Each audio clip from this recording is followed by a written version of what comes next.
You're listening to the Podcast Detroit Network. Visit www.podcastdetroit.com for more information.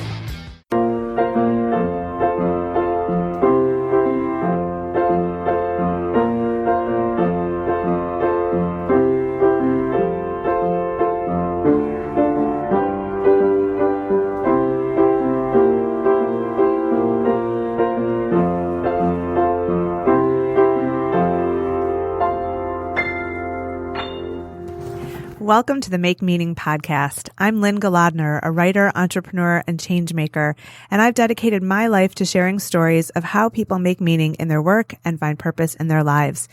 You just heard a great original composition by my son, Asher Schreiber. This podcast highlights some of the great ideas and activities people do every day to make the world a better place.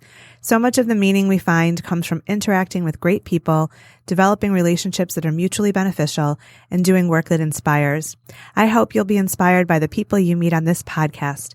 We all need to find a way to make meaning in the mundane. Welcome to the Make Meaning podcast. I'm Lynn Galadner, and today I'm speaking with Kerry Shaffer, who is a wonderful athlete and coach and has had an amazing career journey that we're going to talk about and hear about your inspiration. So welcome to the Make Meaning podcast, Kerry.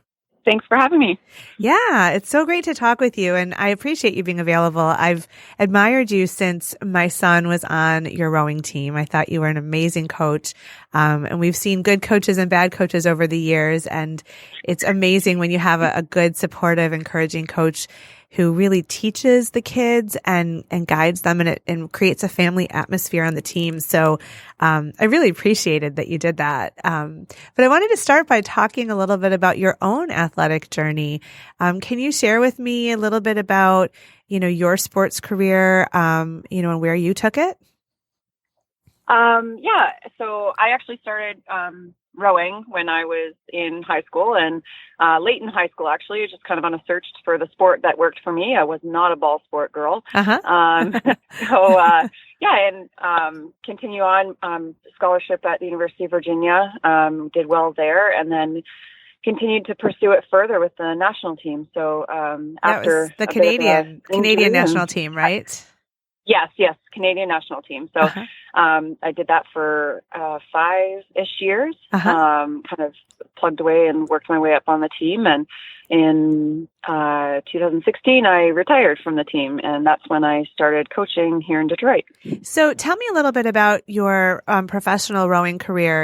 Were you in an 8? Where were you in the 8? And where did you guys take it? What competitions, what awards? Tell me how far it went. So I've rowed pretty much everything on the national team. So most of my career had been sweet boats, so the 8, the 4, a little bit of the pair. But once I got to the national team, in order to make my way onto the team, because I was coming from basically training on my own with no team, I was in the singles. So I changed it up for 2 oars instead of just 1. And so that's how I got back into the team. I raced that at a couple national events and won 3 national championships, and then 1 here in the U.S., and then a couple world championships and World Cup events in the double and the quad.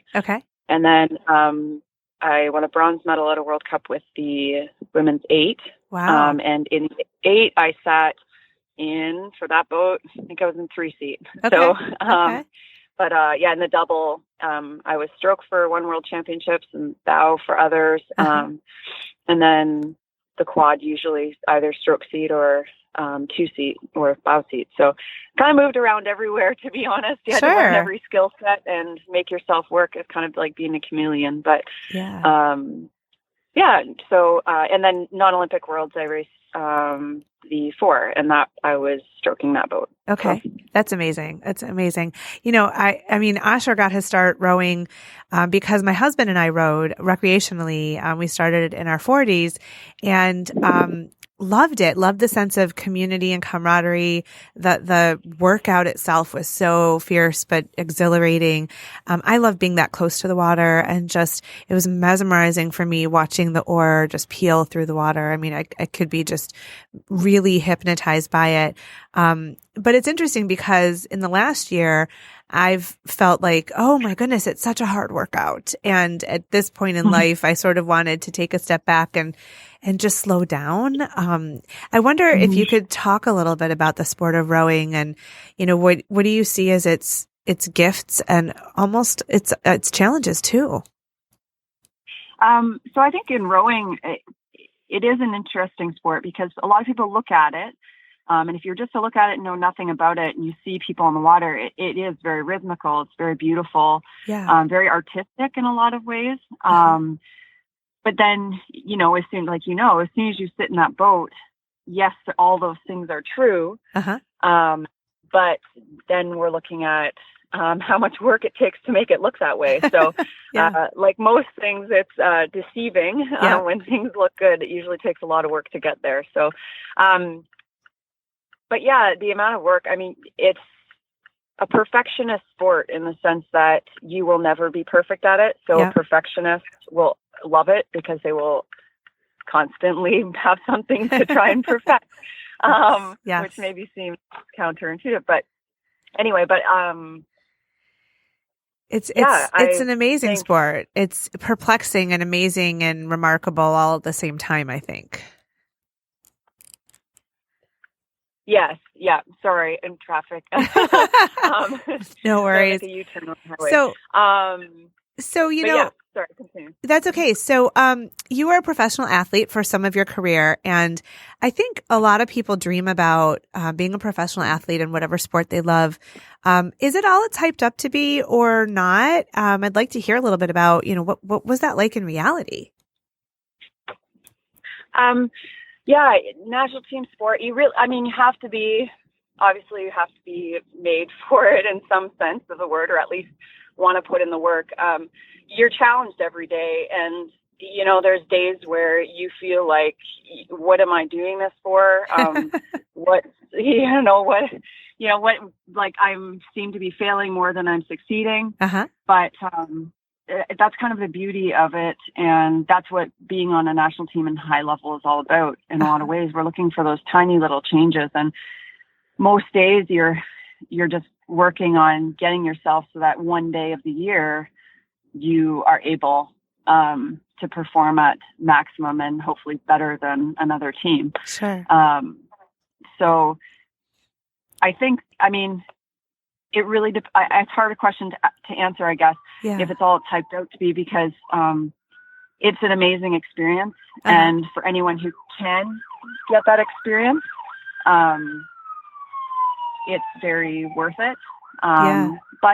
But it's not for everybody either. And I think one of the first lessons I learned, and maybe this is slightly off topic, was, we put people on pedestals and athletes, famous people in general. Yeah.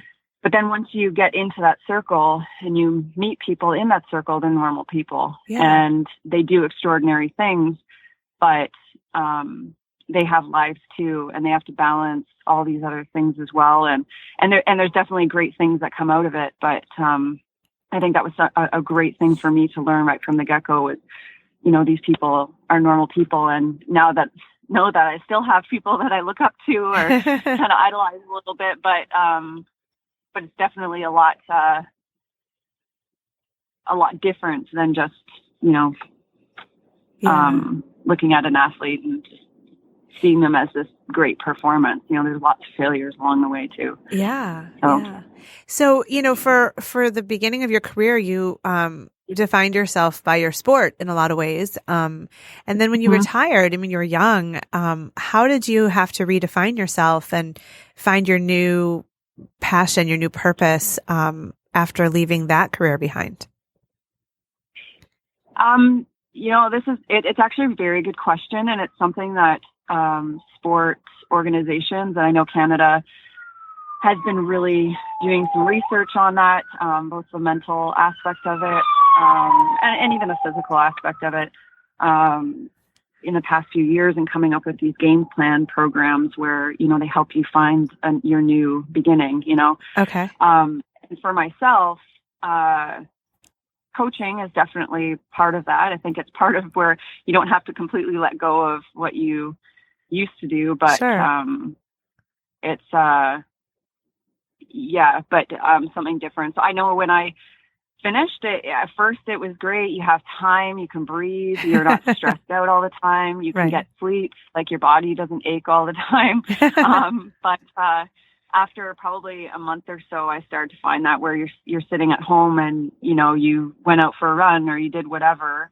Uh-huh. And then you're like, well, what else do you do? And my husband was very supportive in that sense that he was there when, you know, I'm just in tears, like, who am I and what am I doing and how do I move forward? And again, like, that's when the coaching, it kind of fell in my lap a little bit. Yeah. And that was at DWRA, and I started coaching with the Anchor Bay swim team as well. But and all of a sudden the purpose was no longer about me and what my selfish ambitions, because that's honestly, professional sport is very much about being selfish, and it's okay in its moment. But Yeah.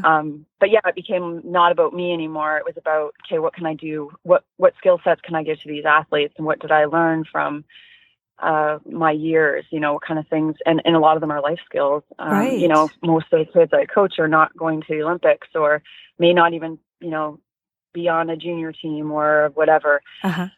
But they can learn a lot Sure. from, you know, the things they have to do in order to make themselves the best they can in their sport. So Yeah. I don't know if there's that very well, but So no. So you're coaching rowing and coaching swimming. And rowing is the DWRA, the Detroit Waterfront Rowing Association. And your swim team is Anchor Bay. Is that right? Anchor Bay High School? Yeah. Yeah. So Okay. I assistant coached the two high schools, the boys, girls, and then I had coached the middle school team. Okay. You know, one of the things I've noticed as a parent of athletes is that, you know, there are times when the team wants to win, but then more often it's about reaching your personal best. And I think swimming and rowing are, I mean, obviously you can win, you can medal, and you can come in first or second or whatever. But more often than not, you want to beat your own time. You want to perfect your strokes. You want to just improve. And that makes it attainable and accessible for so many athletes, because there's only one, you know, first place, but you can have a better time in every single race. So, you know, what is your perspective on coaching? You know, how do you approach it? How do you encourage youth to really strive to do their best? Tough, I guess, question. A lot of the times, I mean, I want to set them up for success. And I think in anything in life, most people can't just walk in and be the best. So you have to do the training, you have to put in the time. So giving them, you know, the practices that they need in order to